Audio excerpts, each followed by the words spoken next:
Next point എന്ന് പറയുന്നത് അവരെ നമ്മൾ ഫോളോ അപ്പ് ചെയ്യുക എന്നുള്ളതാണ്. ഫോളോ അപ്പ് ചെയ്യണമെങ്കിൽ എന്ത് വേണം? നമുക്ക് അവരെ ഫോളോ ചെയ്യാൻ വേണ്ടിയിട്ട് എന്തെങ്കിലും ഒന്ന് വേണം. നമ്മൾ ആ പ്രസൻറ്റേഷനും കാര്യങ്ങളെല്ലാം കഴിഞ്ഞാൽ, അത് ഹോം മീറ്റിംഗ് ആവട്ടെ, CEO മീറ്റിംഗ് ആവട്ടെ, 1-to-1 മീറ്റിംഗ് ആവട്ടെ, എല്ലാം കഴിഞ്ഞാലും അല്ലെങ്കിൽ ഓൺലൈൻ മീറ്റിംഗ് ആവട്ടെ, ഏത് മീറ്റിംഗ് ആണെങ്കിലും ഇത് കഴിഞ്ഞിട്ട് അവർക്ക് ഫോളോ അപ്പ് ചെയ്യാൻ വേണ്ടിയിട്ട് എന്തെങ്കിലും നമ്മൾ ചില ടൂൾസ് കൊടുക്കണം. നമുക്ക് വിന്നിംഗ് ടീമിൽ ബിഗിനേഴ്സ് പാക്ക് എന്ന് പറഞ്ഞിട്ട് വളരെ എക്സൈറ്റിംഗ് ആയുള്ള ഒരു ടൂൾ ഉണ്ട്. ആ ടൂള് നമുക്ക് ഉപയോഗിച്ചുകൊണ്ട് എന്ത് ചെയ്യാം? അത് ഉപയോഗിച്ചുകൊണ്ട് നമുക്ക് നമ്മുടെ ഫ്രണ്ടിനെ അവർക്ക് ഇത് കൊടുക്കാം. ഇത് ഒന്ന് റെഫർ ചെയ്യൂ, ഇത് റെഫർ ചെയ്തിട്ട് നമുക്ക് നാളെ വൈകിട്ട് നമുക്കൊന്നിരിക്കാം.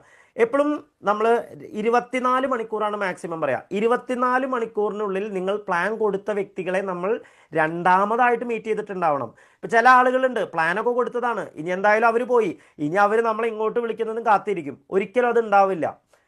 നമ്മൾ പറയും സെക്കൻഡ് ഹോം വിസിറ്റ്, അല്ലെങ്കിൽ സെക്കൻഡ് വീണ്ടും നമ്മൾ അവരെ പോയിട്ട് ഒന്നും കൂടെ പോയി മീറ്റ് ചെയ്യുക. അതിന് വളരെ പ്രാധാന്യമുണ്ട്. ഇപ്പോൾ നമ്മളിപ്പോൾ 1-to-1 വേണ്ടിയിട്ട് ഒരു തവണ പോയി, ഫോളോ അപ്പിന് വേണ്ടിയിട്ട് വീണ്ടും പോകാം. എത്ര തവണ പോകുന്നു എന്നുള്ളതല്ല വിഷയം. അവരെ ഒരു ക്രൗൺ ഡയറക്ടറാക്കി മാറ്റി 1 ലക്ഷം വാങ്ങിക്കൊടുക്കലാണ് ലക്ഷ്യം.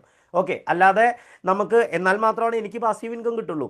അപ്പോൾ ആ രീതിയിൽ നമ്മളൊരു മൈൻഡ് സെറ്റ് ഉണ്ടാവുക. ഫോളോ അപ്പ്, ബിഗിനേഴ്സ് പാക്ക് കൊടുക്കുക, അവർക്ക് റെഫർ ചെയ്യാൻ കൊടുക്കുക. റെഫർ ചെയ്യാൻ കൊടുത്തില്ലെങ്കിൽ എന്ത് സംഭവിക്കും? ഒരുപക്ഷെ അവർ അന്ന് രാത്രി ചിലപ്പോൾ ഏതെങ്കിലും ഒരു സിനിമയ്ക്ക് പോകും. ഒരുപക്ഷെ അതൊരു പ്രേതത്തിൻ്റെ ഒക്കെ കഥയാണെങ്കിൽ അവർ ചിലപ്പോൾ നിങ്ങൾ കൊടുത്ത പ്ലാൻ അല്ല അവരുടെ മൈൻഡിൽ ഉണ്ടാവുക, ആ പ്രേതത്തിനെ കുറിച്ചുള്ള മൈൻഡുമായിട്ടാണ് അവർ അന്ന് രാത്രി കിടന്നുറങ്ങുക. എന്നാൽ അതേ സമയത്ത് നിങ്ങളൊരു ടൂൾ കൊടുത്തു.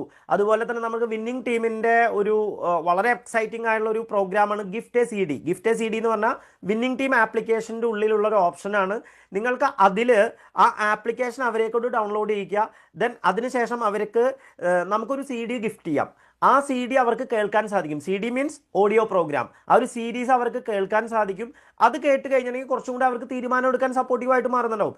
നമ്മൾ അത് കൊടുത്തില്ല എങ്കിൽ ഒരുപക്ഷെ അവർ ആമസോൺ പ്രൈമിലുള്ള ഏതെങ്കിലും സീരീസ് ആയിരിക്കും കാണുന്നുണ്ടാവുക. നമ്മൾ അവരെ CEPയിലുള്ള ഏതെങ്കിലും സീരീസ് മസ്റ്റായിട്ട് കേൾപ്പിക്കണം എന്നുള്ള കാര്യം ഉറപ്പിക്കുക. ഓക്കെ, അപ്പോൾ കൂടുതൽ നമുക്കത് റിസൾട്ടിലേക്ക് കൺവേർട്ട് ചെയ്യാൻ പറ്റും. ഓക്കെ, അപ്പോൾ ഫോളോ അപ്പ് വളരെ ഇമ്പോർട്ടൻ്റ് ആണ്.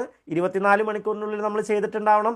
ഫോളോ അപ്പ് ചെയ്യുന്ന സമയത്ത് അവരുടെ അടുത്ത് ചോദിക്കാവുന്ന ചില ക്വസ്റ്റ്യൻസ് ഉണ്ട്. ആ ക്വസ്റ്റ്യൻസ് ഞാനിപ്പോൾ ഡീറ്റെയിൽ ആയിട്ട് പറയുന്നില്ല. അവരോട് ഒരിക്കലും നമ്മൾ എങ്ങനെയുണ്ട്, പരിപാടി ഇഷ്ടമായോ, അല്ലെങ്കിൽ ചേരല്ലേ, അല്ലെങ്കിൽ എന്താ പറയുക, കുറച്ച് സാധനങ്ങൾ എടുക്കും, ഒന്ന് എനിക്ക് വേണ്ടിയിട്ടൊന്ന് ജോയിൻ ചെയ്യൂ. ഇങ്ങനെയൊന്നും ഒരിക്കലും ഒരു കാരണവശാലും പ്രൊഫഷണലിസം വിട്ടുള്ള ഒരു കളിയും പാടില്ല. എപ്പോഴും അത് മനസ്സിലുണ്ടാവുക. അപ്പോൾ എങ്ങനെയാണ്, എന്തൊക്കെ ചോദ്യങ്ങൾ ചോദിക്കണം, ഇതിനെക്കുറിച്ചൊക്കെ ഡീറ്റെയിൽ ആയിട്ട് റോഡ് മാപ്പ് ടു സക്സസിൽ കൃത്യമായിട്ട് പറയുന്നുണ്ട്. അപ്പോൾ ഫോളോ അപ്പ്